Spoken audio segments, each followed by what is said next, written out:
وادی چترال کے بالائی علاقوں کے یہ پہاڑ سال کے 12 مہینے برف سے ڈھکے ہوتے ہیں۔ ان پر جمے گلیشیئرز کا پانی خیبر پختونخوا کی پیاس بجھاتا ہے، مگر اب یہ گلیشیئرز تیزی سے پگھل رہے ہیں۔ ضلع چترال میں گزشتہ 15 سالوں کے دوران 6 بڑے سیلاب آ چکے ہیں، جن میں سینکڑوں افراد ہلاک ہوئے اور املاک کو بھاری نقصان پہنچا۔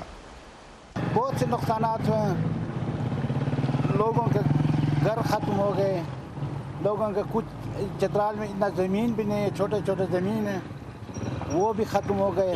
پھر بھی خطرے کے درمیان میں ہم کھڑے ہوئے ہیں، گرمیوں میں خاص کر خطرے کے درمیان۔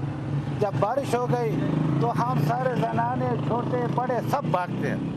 چترال کے رہائشیوں کا کہنا ہے کہ لواری ٹنل کی تعمیر اور اس کے نتیجے میں گاڑیوں کی آمد و رفت میں اضافے کے بعد سے وہ موسم اور اس کے اثرات میں شدت محسوس کر رہے ہیں۔ یہ بارشیں، تیز بارش جو 10-15 منٹ کا ہوتا ہے، پہلے یہ ادھر نہیں ہوتے تھے، لیکن 2011 کے بعد تقریباً اس سیزن کے بعد یہاں پہ یہ بارشیں ہونی شروع ہو گئی۔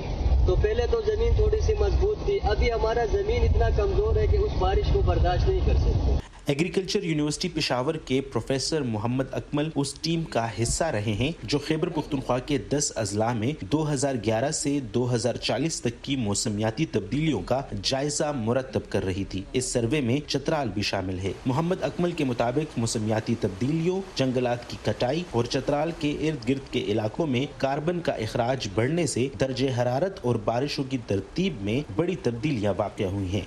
چترال میں جو ہے پہلے برف باری اکتوبر نومبر میں شروع ہوتی تھی، اب وہ جا کے جنوری میں ہوتی ہے۔ تو جنوری اور فیبروری کی جو برف باری ہے وہ پراپر سالڈ نہیں ہو پاتی، اس کے فوراً بعد ٹیمپریچر جب بڑھتے ہیں تو وہ جو ہے وہ جب میلٹ ہوتی ہے تو اس کی سپیڈ اور اس کی جو والیوم ہے وہ اس کو فلیش فلڈ کو جو ہے وہ کاز کرتا ہے۔ تیز رفتار ترقی کے لیے دنیا بھر میں کارخانے بڑی تعداد میں لگائے جا رہے ہیں، جس سے کاربن کا اخراج دن بدن بڑھ رہا ہے۔ پروفیسر محمد اکمل کہتے ہیں کہ پاکستان میں صنعتی ترقی کو روکنا تو ممکن نہیں، تاہم جنگلات میں اضافہ کر کے انڈسٹریلائزیشن کے منفی اثرات پر کسی حد تک قابو پایا جا سکتا ہے۔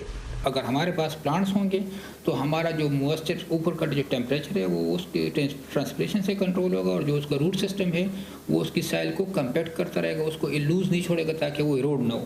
اگر یہ ہمارے ساتھ ایروجن شروع ہو جائے گی تو پھر ہمارے پاس آگے جو ہے فوڈ شارٹیج ابھی بھی آ رہی ہے اور پھر بہت زیادہ ہوگی۔ چترال کے رہائشی سیلابوں سے نمٹنے کے لیے بند بنانے اور حفاظتی اقدامات کے لیے حکومتی ایکشن کے منتظر ہیں، کیونکہ چند ماہ بعد آنے والی گرمی میں ایک بار پھر یہ گلیشیئر پگھلیں گے، جن سے ان پہاڑوں کے دامن میں آباد دیہات اور فصلیں تباہ ہو سکتی ہیں۔ عمر فاروق، وائس آف امریکہ، چترال۔